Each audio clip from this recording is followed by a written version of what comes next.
J'ai joué à un jeu où le pire choix était le mien. Dans Distraint, on n'incarne pas un héros, mais Price. Un jeune homme ambitieux, aux traits un peu figés, qui travaille pour un cabinet juridique. Son job tient dans une mallette, il est celui qui apporte les avis d'expulsion. Un tampon, une signature et il vire des personnes de leur propre toit. Le but semble clair, presque facile. Mais ce qui commence comme une simple formalité administrative va s'avérer être une expérience psychologique d'une horreur absolue. Sous ses airs de petit jeu en pixel art, il vient gratter là où ça fait mal. Notre propre conscience. C'est l'un des jeux les plus perturbants que j'ai pu faire ces dernières années, une œuvre qui vous suit bien après avoir éteint votre écran.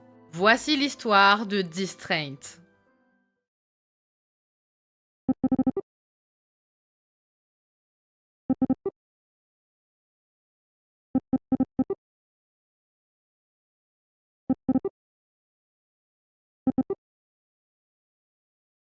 Notre première cible s'appelle Madame Goodwin. Retenez bien ce nom, gravez-le, parce qu'il va devenir notre hantise. Quand j'arrive dans son immeuble, l'air est pesant. Les voisins ne sont pas juste hostiles, ils sont apeurés. Comme s'ils sentaient que ma présence ici était le début d'une infection. On avance dans ce couloir oppressant, on toque aux portes et on cherche. Et là, une odeur. Pas une odeur de vieux papier ou de poussière, non. Une odeur de chair pourrie qui s'échappe d'une porte. Mon instinct me dit de faire demi-tour et de partir. Mais le script nous force à avancer. On est là pour le profit, après tout. C'est finalement l'odeur d'une tarte aux myrtilles qui nous guide. Derrière la porte, Madame Goodwin. Elle essaye de mentir, elle tremble, elle fait semblant de ne pas être celle qu'on cherche. Mais visiblement démasquée, elle finit par nous laisser entrer. L'appartement est étrangement chaleureux. C'est le foyer d'une femme âgée qui n'a plus que ses souvenirs. On bafouille des excuses, on essaie de se donner bonne conscience, mais la réalité est là. On est venu lui demander de partir. Elle nous supplie de lui laisser encore une semaine pour payer ses dettes, mais dans ce jeu comme dans la réalité des bureaux froids, on ne tient pas les rênes. On s'exécute et on détruit sa vie poliment. Elle ne hurle pas, elle pleure. Dans un élan de dignité qui nous brise le cœur, elle nous propose du thé. Je lui demande un café juste pour occuper le vide immense qui vient de s'installer entre nous. Elle s'éloigne vers la cuisine pour nous préparer notre boisson chaude. Je reste seule dans le salon. Un fauteuil à bascule, une vieille photo de mariage, témoin d'un grand amour. Son défunt mari qui reste dans son cœur à jamais, puis...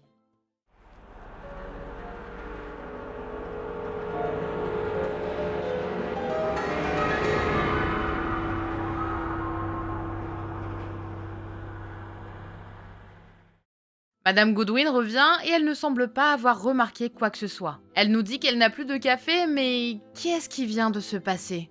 On fait abstraction et on lui rappelle qu'elle devra quitter son logement d'ici la fin du mois. On bafouille qu'on est désolé, mais le mot sonne creux, presque insultant. Elle se remet à pleurer et je pense qu'on a fait assez de mal pour aujourd'hui. Le silence devient assourdissant, je ne peux plus la regarder en face. Il est temps de partir, de fuir ce que je viens de déclencher. Je repars, je continue ma vie alors que je viens de briser la sienne. Attendez, je ne peux pas partir? Le même ascenseur que j'ai pris pour arriver jusqu'ici ne fonctionne plus et je crois que quelque chose ne va pas.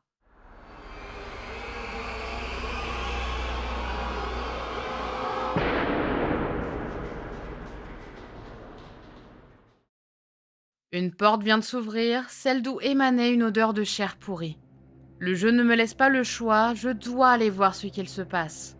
Mais est-ce vraiment une bonne idée? J'arrive dans un appartement qui est loin d'être chaleureux comme celui de Madame Goodwin. Une télévision étrange et cette chose. C'est censé être quoi ça? On dirait une masse informe, organique, mais ne vous inquiétez pas, nous aurons notre réponse plus tard. Je trouve une note accrochée à cette chose. On récolte ce que l'on sème. Il y a une porte fermée à clé dans l'appartement et ma curiosité veut absolument l'ouvrir. Mais il faut d'abord que je trouve la clé.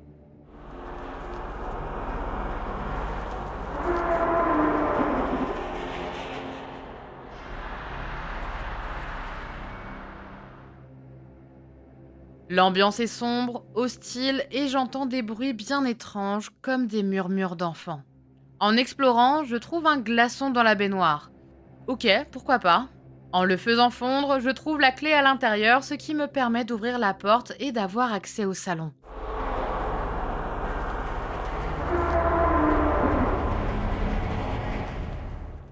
Encore ce bruit étouffé et du sang sur une porte. Malgré le danger prévisible, je décide de la passer. Un autre salon, celui-ci avec des bibliothèques et je trouve des livres éparpillés dans l'appartement. J'ai un peu de temps devant moi, autant les ranger et...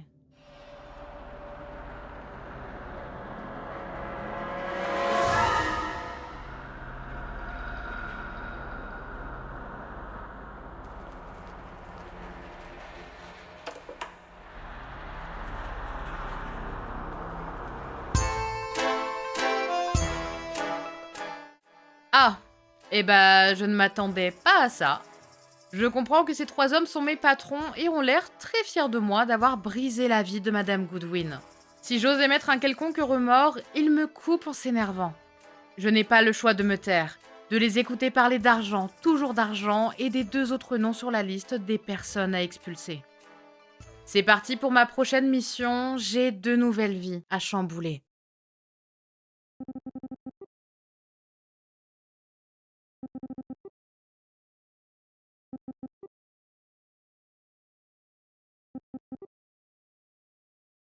Nouveau décor et nouvel immeuble. Dès l'entrée, une porte barricadée me fait comprendre que je suis l'ennemi. Sur un canapé, cette même masse de chair et de sang nous attend. Il y a un éléphant dans la pièce. C'est une expression qui désigne un problème évident dont personne ne veut parler. Mais qu'est-ce que cela peut bien signifier?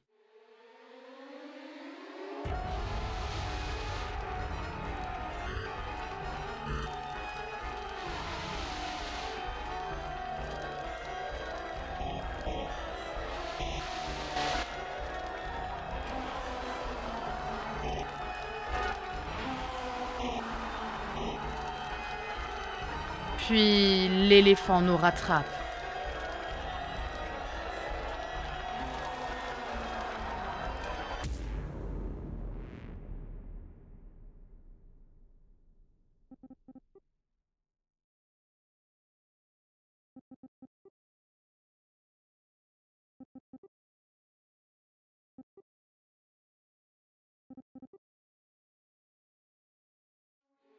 La course-poursuite se répète ensuite avec de nouvelles inscriptions.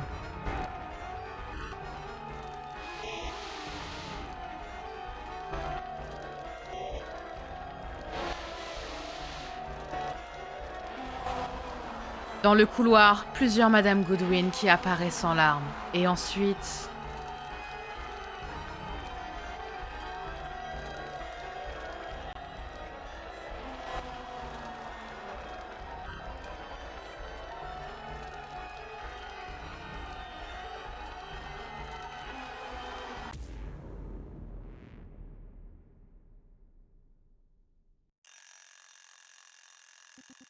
Je me réveille dans mon appartement. Peut-être que tout cela n'était qu'un très mauvais rêve. Les remords pour Madame Goodwin sont toujours là, mais mon addiction au café aussi. Plus d'eau dans l'évier de la cuisine, ni dans celui de la salle de bain, mais je ne peux pas me passer de mon café du matin. On va bien finir par trouver une solution. En cherchant désespérément une solution pour mon café, je tente de puiser de l'eau dans les toilettes. Mauvaise idée, mais au moins j'ai eu un super success team. On a une fuite d'eau dans la chambre. On a hâte de pouvoir partir de ce taudis et c'est bien pour ça qu'on a pris ce travail si ingrat. En attendant, cette fuite nous sera bien utile pour faire notre café du jour. Alors que le café infuse, un bruit me fait sursauter. Mon esprit doit encore me jouer des tours et... Bonjour. Je trouve deux personnes assises dans ma cuisine. Ce sont mes parents, enfin un peu de réconfort.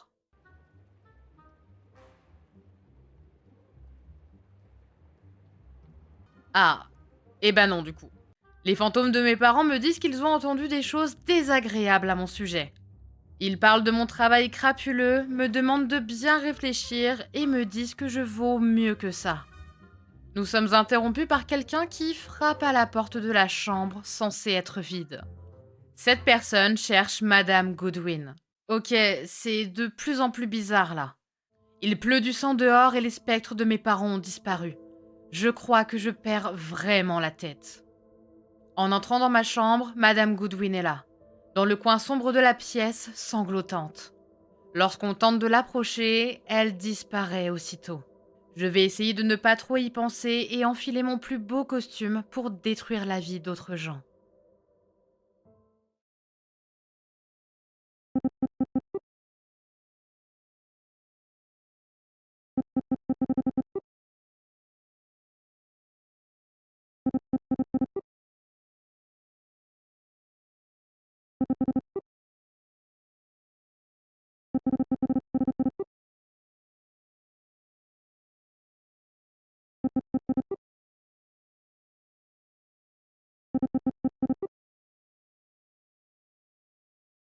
Notre prochaine victime se nomme Monsieur Taylor. Un homme vivant en ermite dans une forêt et nous devons le déloger car la ville veut faire construire une autoroute à cet endroit. Nous trouvons sa cabane mais elle est vide. On le trouve finalement au coin d'un feu, quelques mètres plus loin. Il sait déjà pourquoi nous sommes là. Nous tentons désespérément de nous justifier. Mais Monsieur Taylor sait que tout ça n'est qu'une question d'argent et de profit et que nous vivons dans un monde où tout est régi par ça. Il nous dit qu'il est désolé pour nous et qu'il sait que c'est juste notre job. Sa pitié est sûrement pire qu'une insulte. Il me rejoindra plus tard mais me demande juste de faire un feu en attendant. Sa cabane a l'air plutôt normale à quelques exceptions près. Il y a une forte odeur désagréable qui émane de la baignoire ainsi que du panier pour chiens. Une fois le feu allumé, Monsieur Taylor me rejoint. Il nous explique que son chien a mystérieusement disparu en pleine nuit et me demande de le retrouver. Vu ce que je suis en train de faire, je suppose que je peux bien l'aider. Je lui parle de l'odeur nauséabonde qui vient du lit du chien. Mon idée est de suivre l'odeur qui empeste sur le panier pour retrouver le chien. Elle m'amène à une porte fermée avec un cadenas à code, mais évidemment, Monsieur Taylor ne se souvient plus de la combinaison. Grâce au puzzle trouvé dans sa chambre, je finis par déterminer le code et je peux continuer ma quête. J'arrive dans une cave sombre, très peu rassurante. Je continue de suivre l'odeur qui me mène à l'extérieur dans une autre partie de la forêt.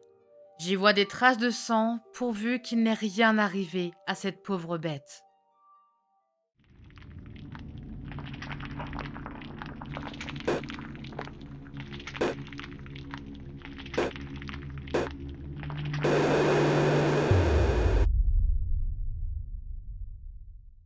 Madame Goodwin? Je tente d'appeler le chien pour le faire venir à moi, mais il est bien trop concentré sur sa proie. Il faut que je trouve un moyen d'attirer son attention. Je trouve de l'essence et... Non, quand même pas. J'essaye de lui donner, évidemment ça ne marche pas, mais j'ai encore eu un super success team. Je suis rassurée de voir que ce n'était finalement pas Madame Goodwin sous les crocs. Mon cerveau m'a encore joué des tours. Je mets de l'essence dans le compresseur de la cave et bingo, j'ai rétabli l'électricité. Je tombe sur une vieille machine à laver, je la mets en marche et...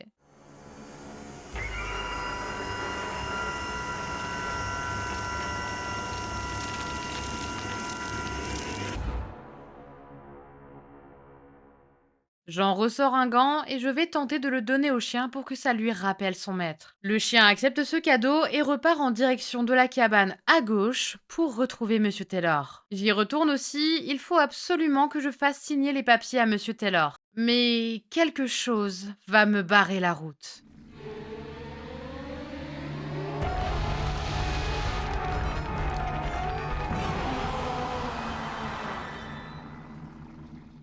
Encore cet éléphant, encore ma culpabilité. Ne pouvant plus passer par là, je tente de prendre le chemin vers la droite. La cabane est ici? J'étais pourtant persuadée qu'elle était à gauche depuis le début. Monsieur Taylor est là et tout semble normal pour lui. Il me remercie d'avoir ramené son chien avec un calme qui fait froid dans le dos. Il me dit que les papiers sont à l'intérieur sur la table. Puis, il s'enfonce dans les bois, nous laissant seuls avec notre culpabilité.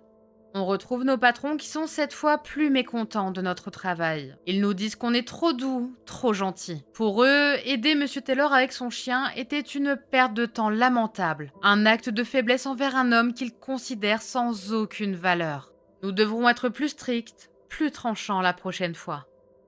Il m'invite à danser, alors je danse. Danse, petite marionnette.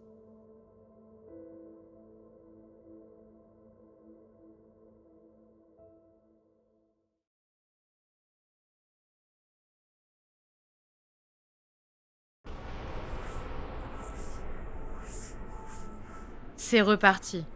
Nouveau décor ou même peut-être nouvelle dimension. Je ne sais même plus si je suis réveillée ou si je sombre dans un énième cauchemar. Je suis là, en simple pyjama, aérée dans ce qui ressemble de plus en plus à l'enfer. Je retombe sur cet amas de chair et de sang. Toujours aucune idée de ce que c'est, mais c'est viscéral. Plus loin, je reconnais la machine à laver de tout à l'heure. Est-elle là pour laver notre culpabilité? Et puis, au milieu de nulle part, cette silhouette. Est-ce que c'est Madame Goodwin, là, sur son fauteuil à bascule? Je vois une porte, exactement la même qu'au début, qui s'écroule de la même façon. J'ai l'impression de devenir dingue et tout se répète. Je la franchis et je tombe sur une pièce remplie de Madame Goodwin. Elles sont partout. Mais au milieu de la foule, il y en a une qui attire mon regard. Celle qui est seule, en larmes. J'ai chuté et ne pouvais pas me relever.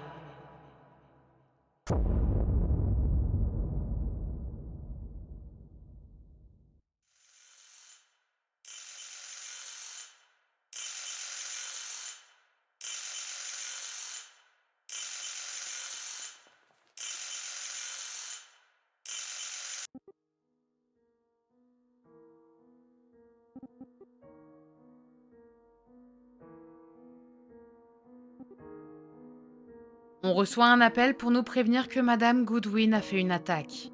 Elle a survécu, physiquement en tout cas, mais elle a des séquelles morales.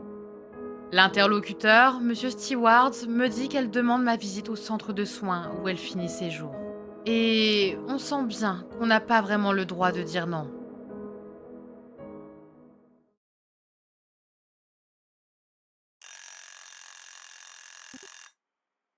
Nouveau réveil dans mon appartement. Encore un cauchemar, un de plus. La première chose qui me vient à l'esprit, c'est elle. Comment va, Madame Goodwin? Est-ce que tout ça était réel? Quelques minutes plus tard, je reçois un appel. Au bout du fil, à nouveau ce cher Monsieur Stewart qui me répète exactement la même chose que dans mon cauchemar. Il parle cette fois d'une maison de retraite, mais le message reste le même. L'état de santé de Madame Goodwin s'est dégradé après son attaque et on va devoir lui rendre visite. En parlant de visite, j'ai à nouveau le droit à celle de mes défunts parents. Ils sont mécontents de la voie crapuleuse que j'ai choisie et me disent que je suis en train de me perdre. Ils évoquent le nom de Madame Goodwin et des conséquences qu'ont eu mes actes sur elle. Le fantôme de mes parents semble être le reflet de ma propre culpabilité. Le schéma se répète et la conversation est interrompue par quelqu'un qui frappe à la porte de ma chambre. Et mes parents disparaissent à nouveau. Rien, la chambre est vide, je deviens fou. Je préfère mettre des œillères, de me faire un bon café et enfiler mon plus beau costume pour rendre visite à Madame Goodwin.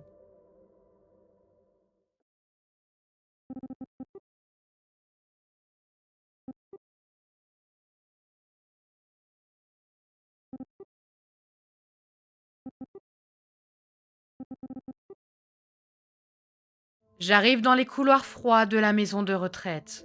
Un lieu silencieux, vide, où il est écrit déception à l'entrée à la place de réception. Les résidents restent silencieux.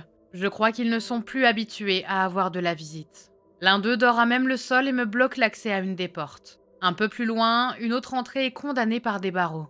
Cette maison de retraite me file des frissons. Une ambiance étrange règne dans ces lieux. Peut-être est-ce la télévision qui fait un bruit assourdissant, l'infirmière qui semble avoir un petit problème, ou le cuisinier qui lui hurle dessus. En écoutant leur conversation et en allant discuter avec lui, j'apprends qu'il est furieux car les résidents sont exclusivement nourris de pommes de terre et jamais de viande. Peut-être qu'il serait plus calme si je lui en apportais, mais où est-ce que je suis censée trouver de la viande ici? Je croise un homme dans le sous-sol qui travaillait mais a été interrompu par une panne de courant qu'il nous demande de régler. Je parviens à rétablir le courant au poste électrique. J'ai hâte d'annoncer à l'homme du sous-sol qu'il va pouvoir reprendre ses travaux.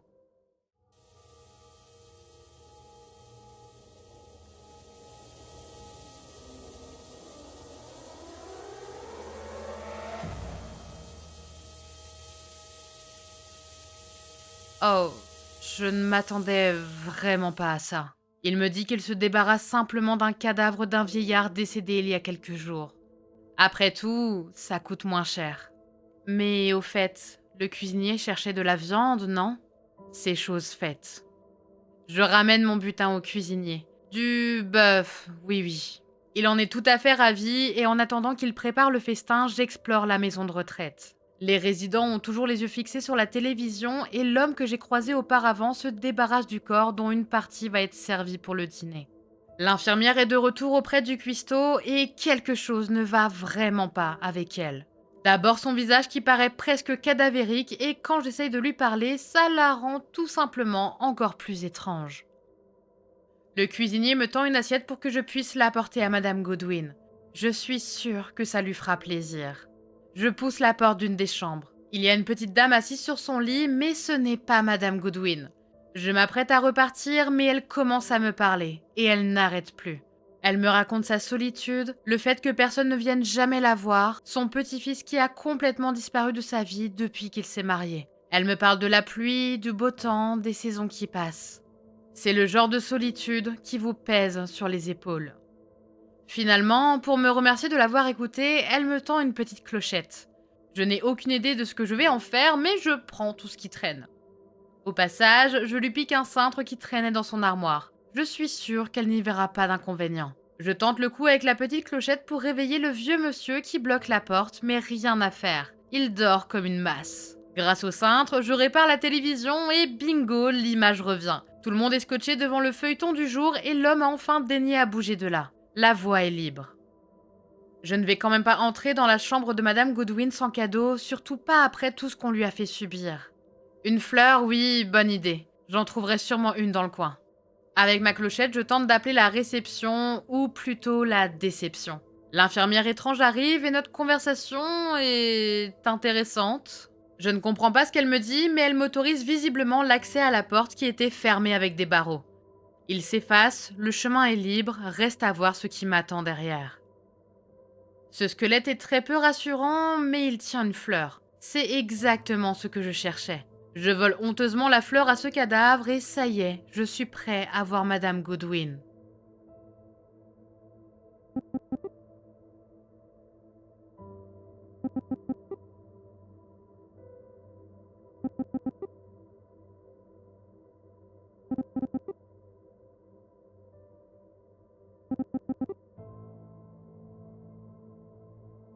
Je crois que ma fleur lui a fait plaisir et surtout ma venue.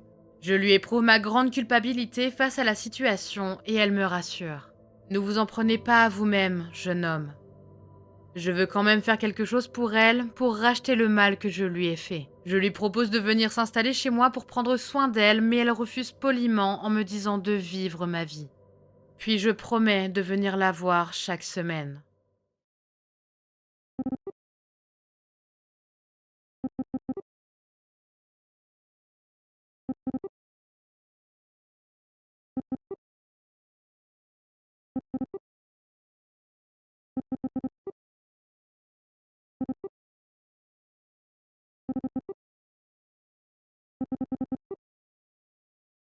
On repart pour un tour, nouveau couloir, nouvelle porte, et notre prochaine cible, Monsieur Jones.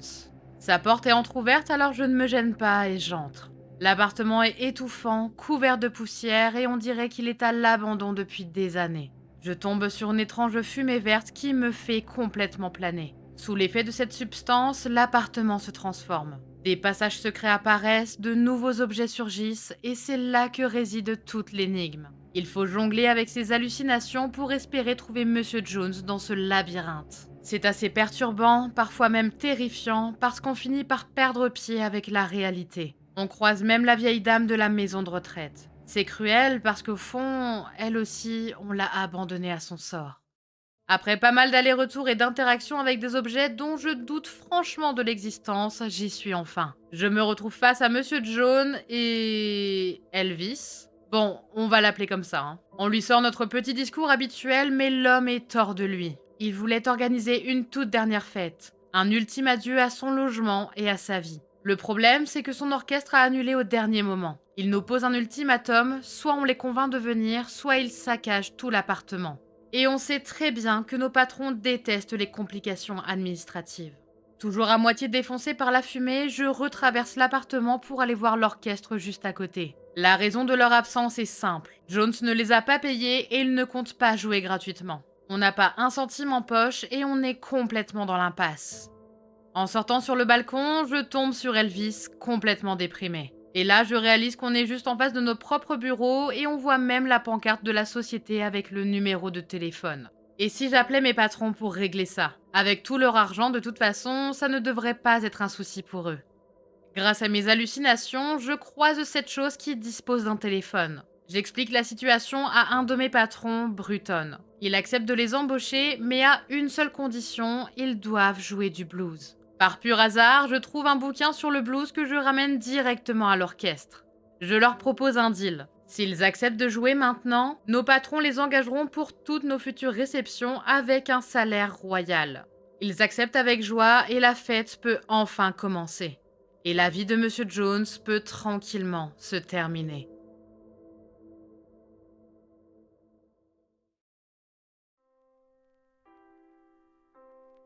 Est-ce que je suis en train de faire un nouveau cauchemar? Une musique se joue et une porte apparaît. Lorsque je la passe, je suis Madame Goodwin. Elle va discuter avec ce qui ressemble à un notaire. Elle ne parle pas de ses meubles ou de son appartement, non. Elle s'inquiète pour son lapin. Elle veut juste être sûre qu'il aura un bon foyer et qu'il sera protégé quand elle ne sera plus là. C'est tout ce qui lui reste, un peu d'affection à transmettre. Mais comme d'habitude, on ne lui laisse même pas le temps de finir sa phrase. On lui coupe la parole pour lui réclamer de l'argent, encore et toujours. C'est un résumé assez brutal et tragique de ce qu'ont été ses derniers instants. Elle cherchait un peu d'humanité, on ne lui a répondu que par des chiffres. À peine la conversation terminée, nous sommes redevenus nous-mêmes dans notre chambre. On ne sait plus ce qui est vrai ou non. On ne sait plus ce qui émerge d'un rêve ou de notre culpabilité. On entend un bruit étrange. Qu'est-ce qui va encore se passer? Notre appartement est plongé dans la pénombre et on avance en se référant au bruit.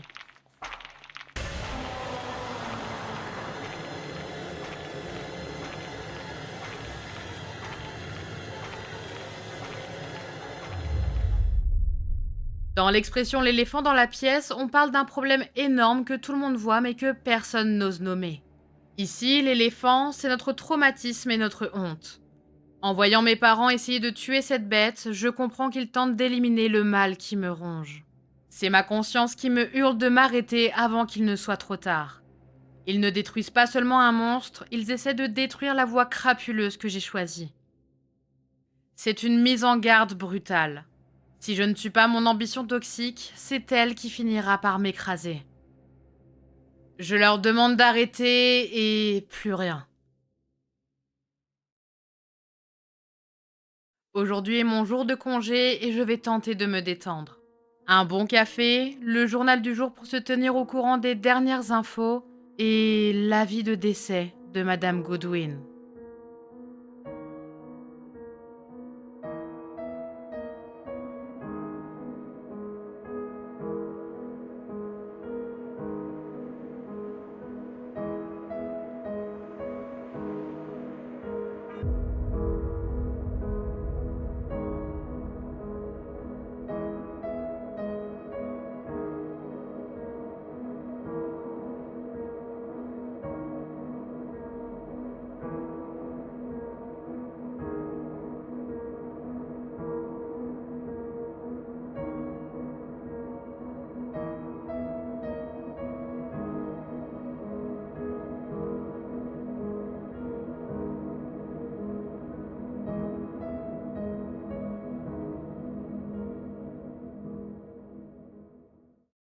Rongée par la culpabilité, je décide de me rendre au cimetière. Je dois voir sa tombe. Mais évidemment, rien n'est simple, l'accès est bloqué par des travaux. Sauf que ma conscience n'a pas le temps d'attendre la fin du chantier, il faut que j'y aille maintenant. Je récupère la clé et je commence à contourner le fossoyeur qui surveille l'entrée. Il a un air menaçant qui ne donne pas vraiment envie de discuter. C'est là que je croise une vieille dame que j'avais déjà vue à la maison de retraite.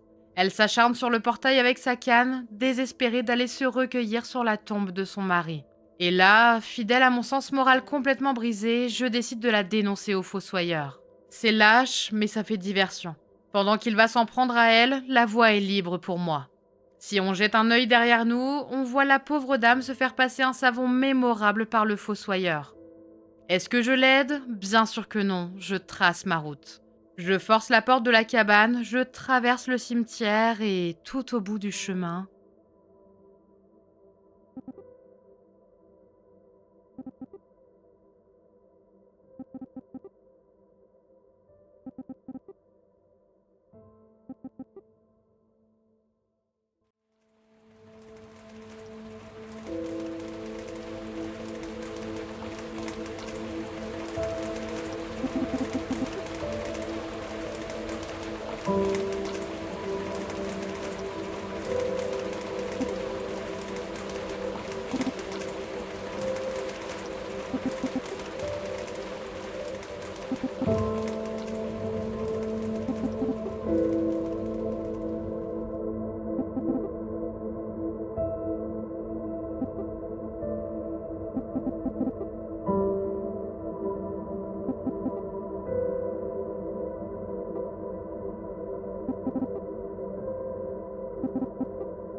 il est temps de mettre fin à tout ça. On en a assez, on va démissionner. En arrivant au bureau, l'ambiance est glaciale et les couloirs sont déserts. Seule la secrétaire et l'homme à tout faire sont là.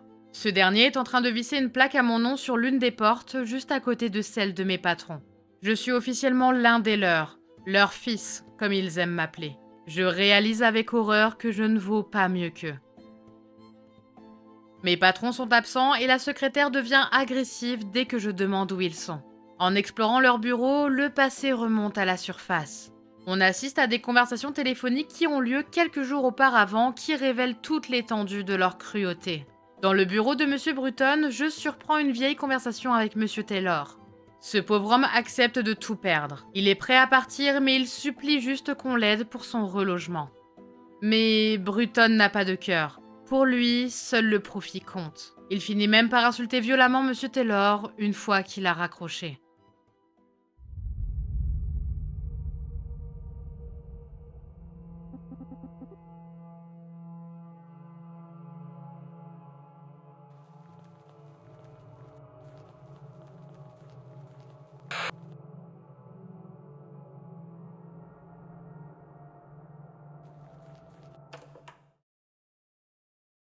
Dans le bureau de M. McDade, c'est au tour de M. Jones de subir la sentence.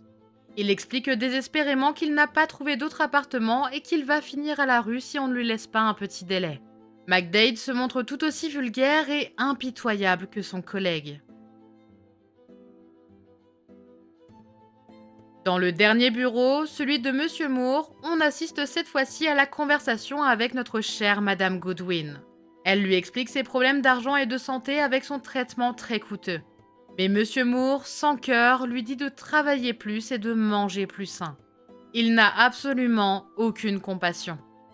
On apprend que ses dettes viennent d'un impôt sur l'héritage suite au décès de son mari. C'est pour cela qu'elle s'est retrouvée dans cette situation. Elle demande plus de temps, mais notre patron crapuleux ne lui accordera jamais.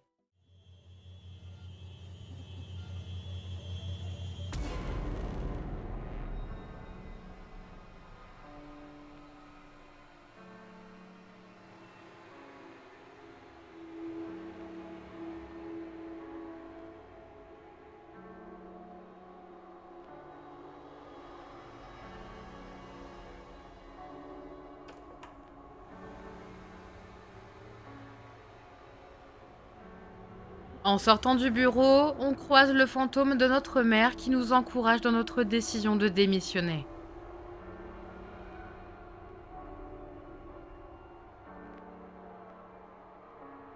Notre père, lui, nous dit que c'est le moment de vérité pendant que le spectre de Madame Goodwin erre dans le couloir.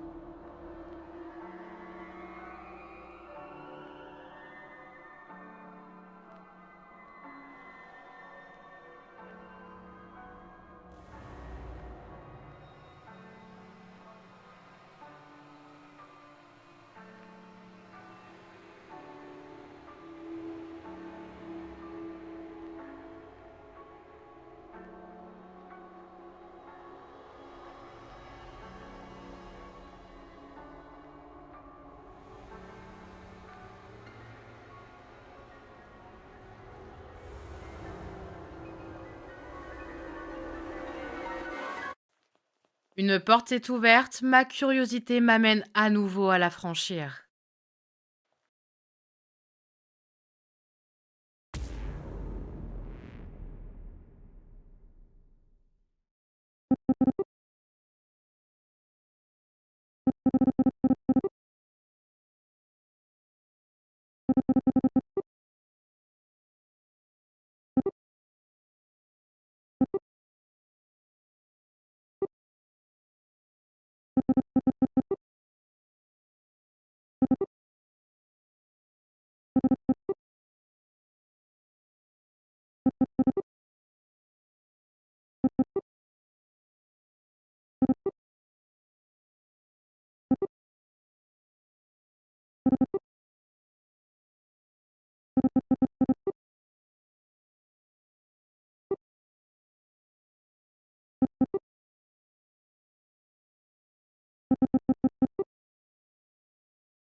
On fait un bond dans le temps. Nous sommes plusieurs années plus tard.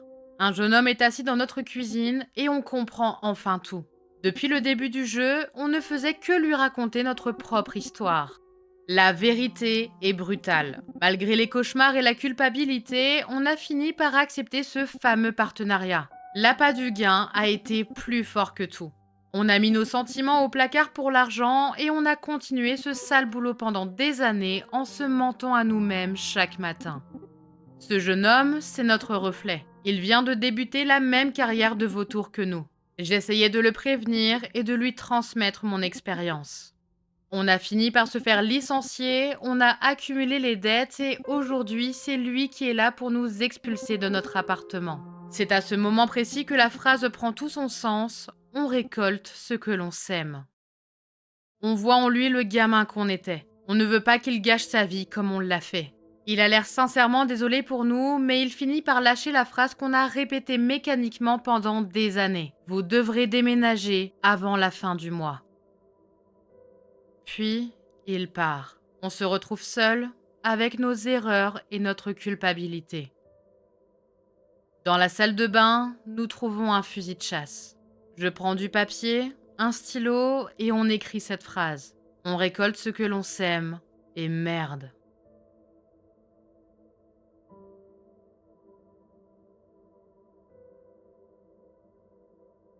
On s'installe sur une chaise, à côté de notre télévision, et je me rappelle de la phrase de Madame Goodwin. Ne vous en prenez pas à vous-même, jeune homme.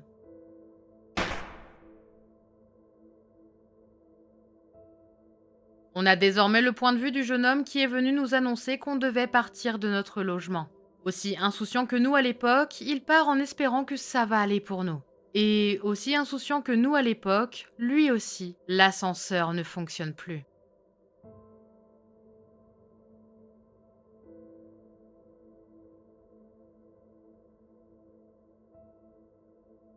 Ce jeu n'a fait que jouer avec nous depuis le début. Qu'est-ce qui était réel, qu'est-ce qu'il ne l'était pas. Ce qui est sûr, c'est que le début du jeu nous annonçait déjà la fin. Souvenez-vous de ce premier amas de chair et de sang qu'on croise dès le début du jeu et qui réapparaît sans cesse. Cette fois-ci, regardez-le bien. On y distingue nettement notre costume, notre fusil et surtout notre tête explosée par une balle. À côté, on trouve cette fameuse lettre « On récolte ce que l'on sème ». La lettre que nous avons rédigée avant de mettre fin à nos jours. Ma théorie, c'est que nous sommes morts avant même que l'on commence à jouer et que tous les événements du jeu se déroulent suite au fait qu'on ait mis fin à nos jours. C'est pour cela qu'on verrait notre corps dès le début. Tout ce qu'on vit, ces appartements oppressants, ces visions et ces cadavres, ce n'est pas la réalité, c'est notre purgatoire. Cela expliquerait également pourquoi nous voyons nos parents qui sont censés être morts. Le jeu serait en fait le dernier voyage d'une conscience brisée, obligée de revivre ses pires péchés. La fin ne nous laisse jamais oublier que Price n'est pas la véritable victime. Il a beau être en proie à des dilemmes moraux, il continue d'avancer et d'être un des rouages du système. Nous sommes morts depuis le début et nous sommes passés devant notre propre cadavre sans nous en rendre compte. Nous avons été un des rouages d'un système et notre sens moral nous a détruits.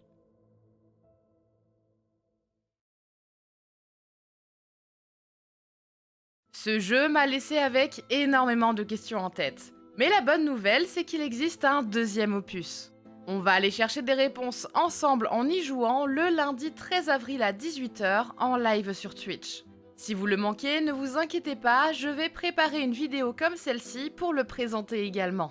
Si la vidéo vous a plu, n'hésitez pas à lâcher un petit like et à vous abonner pour ne pas rater la suite. Et surtout, dites-moi en commentaire ce que vous avez compris de cette histoire. Vos théories m'intéressent vraiment. D'ici là, portez-vous bien, c'était Landolène, à la prochaine.